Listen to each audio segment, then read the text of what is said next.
Hi, my name is Stephanie Busse, and this is my research proposal, Extending the Sustainability Message, a look into UGA and mandatory sustainability classes. A little bit of background on myself. I am here at UGA with the Agriculture and Environmental Science Education major. I did my undergrad at Florida State University for environmental science with minors in both math and biology. My first job was an environmental educator at a camp called Camp Wasiga. This started my love for environmental education, and now I'm looking for ways to extend my knowledge of education to others. So if I teach someone about environmental education, they can teach 5 other people, those 5 people can teach other 5 people, and it'll create a domino effect. So this is my process of kind of extending my knowledge of education and how we can get more people on board. So this green movement is the next big thing. Except it really isn't. Movements to create this greener society have been around for forever, but we're not getting anywhere with it. The rate is not matching the rate of climate change. Decisions need to be made to create a more aware society, and that's going to start with the young adults who are now entering the voting pool, just like college students. So this research intends to make connections with the actions of young adults in the University of Georgia student body. If the research results in sustainability classes being implemented, perhaps UGA students could be that building block in real change being implemented. So some previous research. No known previous research has been done exactly on the perceived need for a college to implement a mandatory sustainability class.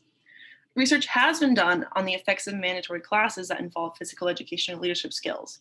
That research found that there was a positive effect and more knowledge gained from these classes that were mandatory. And research has been done to compare science and non-science students' knowledge of the nature of science.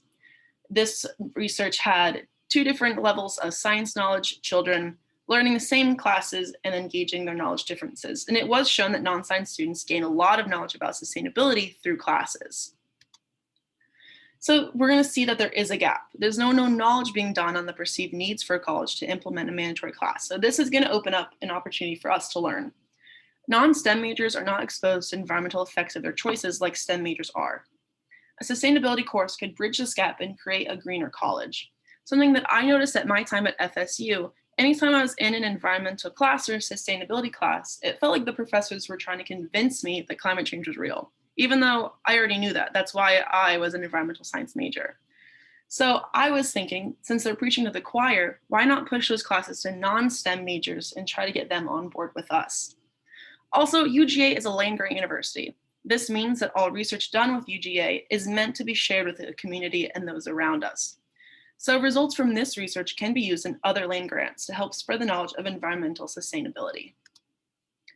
So environmental education, again, it's not a new concept. In 1970, Dr. William B. Strapp started college-level environmental education at the University of Michigan and founded the environmental education program there. Ever since, students have started adding college courses that aid the students in making more sustainable choices and how to teach others about those choices, similar to the educational programs at UGA. This has led to STEM majors having extensive knowledge of sustainability, but there's a gap. These non-STEM majors do not receive such science classes. There could be benefits in providing them with a class focused on environmental sustainability. In this study, I intend to conclude if there is a need for a mandatory sustainability class at the University of Georgia. So research has been done, again, linking knowledge of sustainability and the actual choices people make.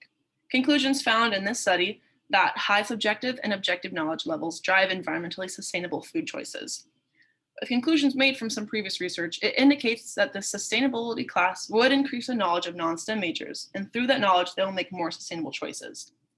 The study intends to find out if the same indication could be made in real life at UGA through a quantitative study. So this quantitative study will be done in the form of a questionnaire sent to both STEM and non-STEM majors. Questions will involve both sustainability knowledge and sustainable choices they make. Data from the non-STEM and STEM majors will be compared for sustainable data differences. A Cronbach alpha and a p-test will be conducted on results to determine reliability and significance. Of course, this quantitative study opens up a couple of doors of weaknesses. There could be a bias in our answers, as many students may not want to admit that they don't make sustainable choices. It also doesn't always open up the knowledge that some students, both non and STEM majors, may have had a previous history past UGA about sustainability. So their knowledge was not directly linked to the University of Georgia classes. If we can cover up our bases and unbiased by adding a large participation pool, then we can make some connections and see if there is a significant difference between STEM and non-STEM majors, and see if we need to implement a sustainability class for our non-STEM majors. Here are some citations.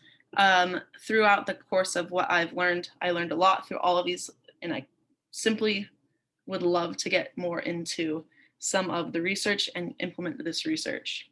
Thank you.